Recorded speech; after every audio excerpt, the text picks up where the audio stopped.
সেদিন সারা বিয়ে বাড়িতে আনন্দ আর হাসাহাসিতে সরগরম। মেয়ে বউরা এও স্ত্রীর কাজে ব্যস্ত। ছোটরা ছুটোছুটি করে খেলাধুলো করছে, ছেলেরা ব্যস্ত বিভিন্ন কাজে। সারা বাড়িতে একটা হইচই ব্যাপার।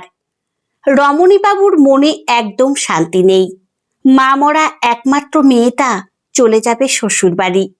শ্বশুরবাড়িতে মেয়ে ভালো থাকবে তো, এটাই উনার চিন্তার কারণ। যৌতুকে সব জিনিস যা হোক করে জোগাড় করতে পারলেও পণের টাকাটা যে তখনও জোগাড় হয়নি। বিয়ের দিন টাকাটা পাওয়ার কথা। মেয়েকে উনি খুব ভালোভাবেই চেনেন, তাই মেয়েকে জানতে দেননি যে পাত্রপক্ষ পণ চেয়েছে। মেয়ে যদি জানতে পারে ওর বিয়ের জন্য পণ দেওয়া হচ্ছে, তাহলে হয়তো বিয়ের পিঁড়িতেই বসবে না। উনি এমন সুপাত্র আবার হাতছাড়াও করতে পারছেন না। রমণীবাবু উনার মেয়ে উমাকে না জানিয়ে একদিন পাত্রের বাড়িতে গিয়েছিলেন। পাত্র গৌতমের মাকে প্রায় হাতে পায়ে ধরেছিলেন, কিন্তু উনার একটাই কথা, এই বাজারে আমার ছেলের অনেক দাম। পাত্রীর বাবারা সব আমার বাড়ির বাইরে লাইন দিয়ে দাঁড়িয়ে থাকে। আমার ছেলে ফেলনা নাকি? এমন দর কষাকষি না করে টাকা জোগাড় করুন।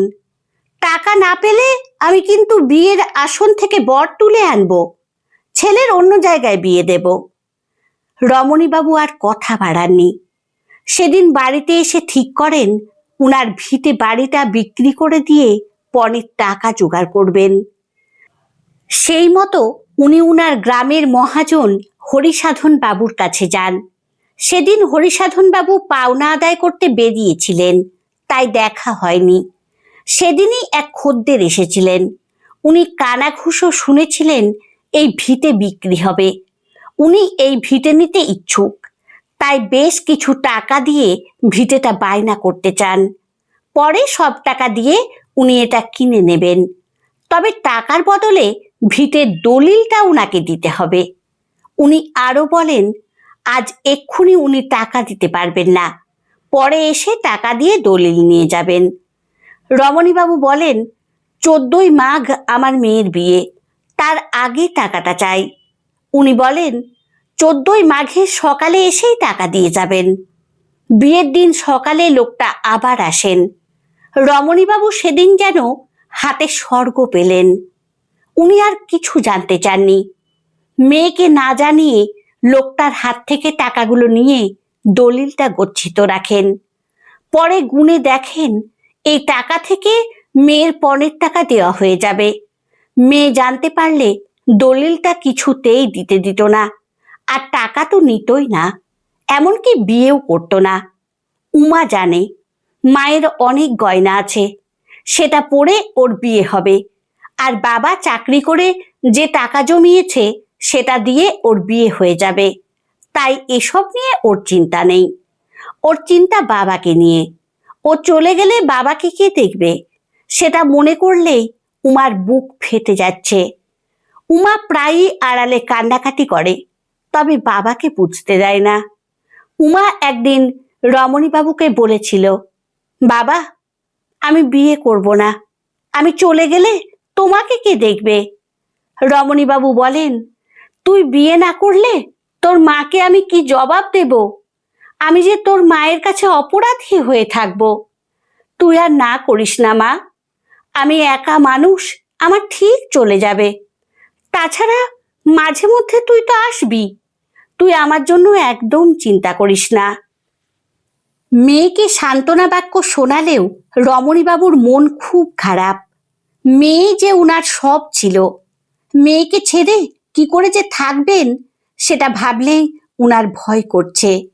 মনকে শক্ত করে মেয়ের বিয়ের ব্যবস্থা করেন। বেশ ভালোই সব ব্যবস্থা করেছেন রমণীবাবু। নিজে সব আত্মীয় স্বজনের বাড়ি গিয়ে নিমন্ত্রণ করে এসেছেন। পাড়া প্রতিবেশী সবাই নিমন্ত্রিত। বিয়ের দুদিন আগে থেকেই উনার সব আত্মীয় স্বজন আসতে আরম্ভ করেছেন। আগের দিন বাড়িতে ভিয়েন বসিয়েছেন। মিষ্টির গন্ধে সারা বাড়ি ম ম করছে। কচি কাঁচার দল সারা বাড়ি দাপিয়ে বেড়াচ্ছে। রমণীবাবুর সব দুঃখের মধ্যেও বেশ হালকা লাগছে, মেয়েকে পাত্রস্থ করতে পেরেছেন এই ভেবে। মনে মনে উমার মাকে স্মরণ করে বলেন, দেখো মেনকা, তোমার মেয়ের বিয়েতে যেন কোনো খারাপ কিছু না হয়। তুমি আশীর্বাদ করো, তোমার মেয়ে যেন সুখী হয়। স্ত্রীর কথা চিন্তা করতে করতে কখন যে চোখের কোণে জল চলে আসে উনি বুঝতেই পারেননি। মনে পড়ে যায় মেনকা বলতেন, দেখো, আমার মেয়েকে রানীর সাজে সাজিয়ে শ্বশুরবাড়ি পাঠাবো। তোমার জামাই ঘোড়ায় করে এসে তোমার মেয়েকে নিয়ে যাবে, খুব আনন্দ করব আমরা। হঠাৎ উমার ডাকে সম্বিত ফেরে রমণীবাবুর। উনি ধুতির খুঁট দিয়ে মেয়ের আড়ালে চোখ মুছে নিয়ে উমাকে বলেন, কি বলছিস মা? তুই আবার এখানে এলি কেন?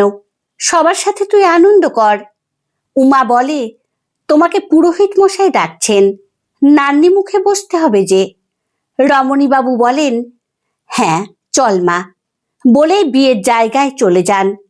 গোধূলি লগ্নে বিয়ে, তাই বিকেল বিকেল উমাকে লাল বেনারসি পরিয়ে আর গয়নায় সাজিয়ে তুলেছে ওর এক মাসতুতো বোন। রমণীবাবু মেয়ের দিক থেকে চোখ ফেরাতে পারছেন না। কি অপূর্ব দেখতে লাগছে উমাকে, ঠিক ওর মায়ের মতো, যেন মেনকা ফিরে এসেছে। যথাসময়ে বর আসে এবং উমার পিসি গৌতমকে বরণ করেন। বিয়ের পিঁড়িতে বসার আগে বরকর্তা গৌতমের মামা রমণীবাবুর কাছে বরপণের টাকা চান। রমণীবাবু উনার হাতে টাকাটা দিয়ে দেন। খুব ভালোভাবেই বিয়ে হয়ে যায় উমা আর গৌতমের। বরকে দেখে সবাই ধন্য ধন্য করে। অনেকে বলেন ওদের দুজনকে রাধা গোবিন্দের মতো লাগছে, আবার কেউ কেউ বলেন ঠিক যেন হরগৌরী। রমণীবাবু সবার কথা শুনে খুব তৃপ্তি পান। মনে মনে ভাবেন, দেখাই কি এসে যায়, মেয়েটাকে সুখে রাখতে পারলেই হলো। পরে উমার উজ্জ্বল মুখটা দেখে খুব শান্তি পান রমণীবাবু। জামাই বেশ হাসি খুশি হয়েছে, সবার সাথে কেমন গল্প করছে, সবাইকে নিয়ে বেশ মেতে আছে। উমা একবার বরের পাশ থেকে উঠে এসে বাবাকে জোর করে জল মিষ্টি খাওয়ায়। রমণীবাবু ভাবেন, আজই তোর হাতে শেষ খাওয়া। এরপর তুই চলে গেলে কে আর খাবার মুখে তুলে দেবে? গৌতম একবার আসর থেকে উঠে এসে রমণীবাবুকে জিজ্ঞেস করে উনি রাতের খাবার ঠিকমতো খেয়েছেন কিনা। রমণীবাবুর চোখ দিয়ে জল গড়িয়ে পড়ে জামাইয়ের ব্যবহারে। সত্যি উনি খুব ভাগ্য করে এমন জামাই পেয়েছেন। পরের দিন উমা চলে যাবে শ্বশুর বাড়ি, তাই তার সব ব্যবস্থা হচ্ছে। রমণীবাবু কিছুতেই মেয়ের সামনে আসতে পারছেন না। মেয়েকে দেখলে কিছুতেই নিজেকে সামলাতে পারবেন না। মেয়েটা পর হয়ে গেল, এই বাড়ি ছেড়ে চলে যাবে একটু পরেই। এই বাড়িতে হয়তো আর এসে থাকতে পারবে না। উনি খুব ভালো করেই জানেন এই বাড়ি আর কয়েকদিন পরেই অন্যের হয়ে যাবে। শত চেষ্টা করেও ধার করা টাকা ফেরত দিয়ে বাড়িটা রক্ষা করতে পারবেন না। কত স্মৃতি আছে এই বাড়িতে। মেনকা প্রথম বউ হয়ে আসা থেকে একে একে মেয়ে হওয়া, মেনকার স্বর্গবাসী হওয়ার সব কথা মনে পড়ে রমণীবাবুর। চোখের কোণে জল ভরে ওঠে। হঠাৎ উনার বোন এসে বলেন, চলো দাদা, মেয়েকে যে আশীর্বাদ করতে হবে, তোমার আশীর্বাদ নিয়ে মেয়ে যে বিদায় হবে। রমণীবাবু বলেন, হ্যাঁ হ্যাঁ চল। চোখের জলে মেয়েকে আশীর্বাদ করেন রমণীবাবু।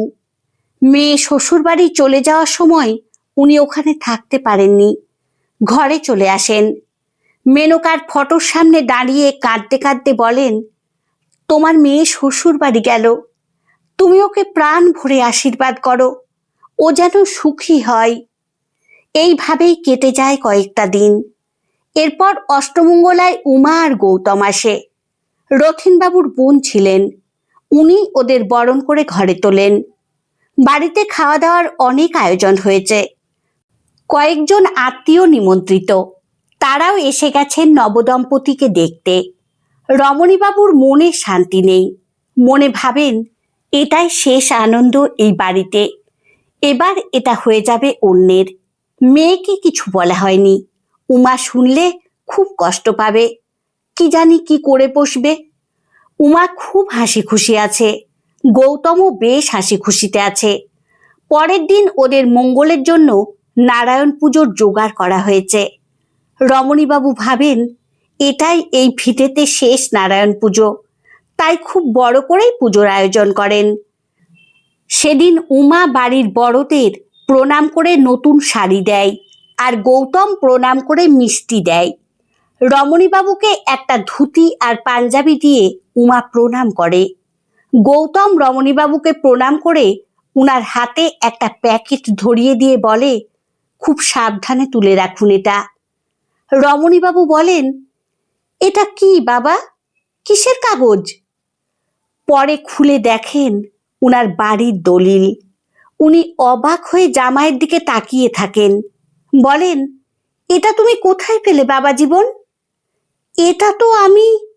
গৌতম বলে, আপনি যেমন আমার মাকে যৌতুক হিসেবে একগোছা টাকা দিয়েছেন আর আপনার ঘরের লক্ষ্মীকে দিয়েছেন, ঠিক তেমনই আমি আপনার ঘরের লক্ষ্মীকে নিয়ে গেছি বলেই এটা তার যৌতুক।